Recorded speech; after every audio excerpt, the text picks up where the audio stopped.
Hey everyone, it's Evangeline, and today we're going to be taking a look at our UWS Crossover Tool Boxes. So these are going to be angled for extra clearance on the side, plus they are low profile so they don't take up too much space. We'll take a look at how they work right here at eTrailer. So this is the 6.6 cubic feet toolbox, and it fits our Jeep Gladiator. Now you can get this style of a toolbox for your different trucks. They are going to be shaped a little bit differently to fit better though, so make sure to use our etrailer.com fit guide to find the right fit for you. There's three main points to this toolbox. It's low profile, it only sits 2 inches above your truck bed.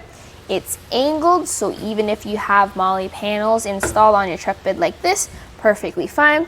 And there's still space underneath, so even if you have a truck bed mat but you still want to carry around longer items like lumber, you can still possibly do so. Now toolboxes are made of aluminum, but you have different options when it comes to the finish. So we have the gloss black here. We can also have other color options like bright aluminum or matte black, depending on your truck fit too. So there is a similar toolbox to this that's also angled, but it has a deeper angle. So the downside to this shallow angle is that you don't have as much cargo space. The pros are you still have access to this side if you need to use the side for your tie down points. Now, so those deep angles will give you more cargo space, but you might lose this function. Now the toolbox sits 2 inches above your truck bed, but the lid is going to add another inch to that. So like here, it sits 3 inches above our truck bed. And when you open that up, get that low profile look.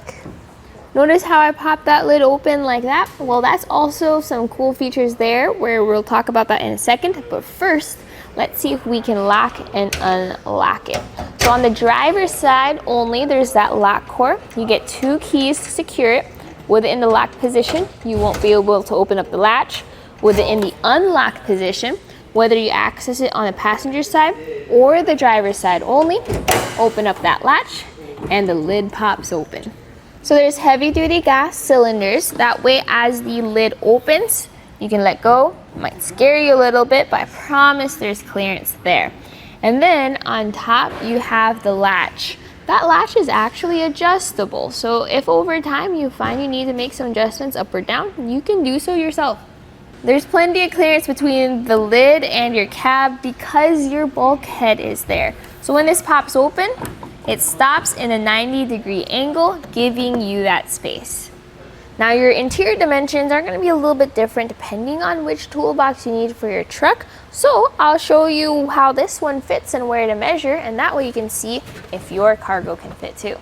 So there's overall width, and that's measured at the top of the angle. So for example, our overall width is going to be 48 inches. Now if you have square totes though, you won't be able to put them 48 inches apart. And that's where you take the measurement for the inside. At the bottom of the toolbox, we have 36 inches of space here. So that makes a difference for your square cargo because that's where you can actually set them up. So if you have totes or boxes, things like that, you can see how our cargo space is a little bit limited because of that angle.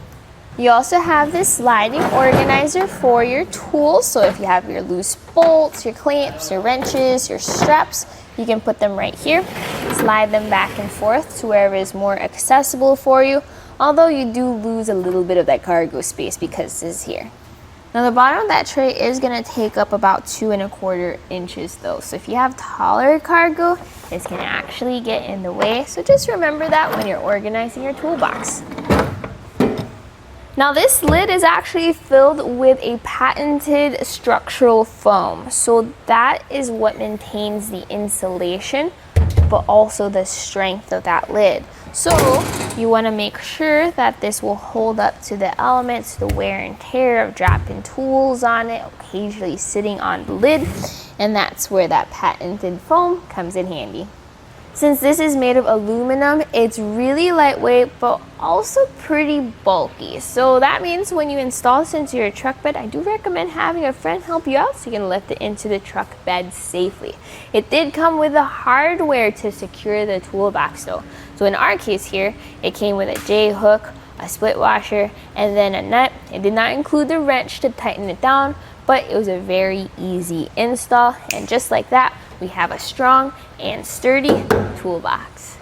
Comparing this toolbox with some of the other toolboxes, I really like how low profile this is and how it doesn't interfere or interact with anything. If I had a ladder rack up here or roof rack, or if I was conscious about my rear window, this would be a great option. The downside to it was the space was a little limited.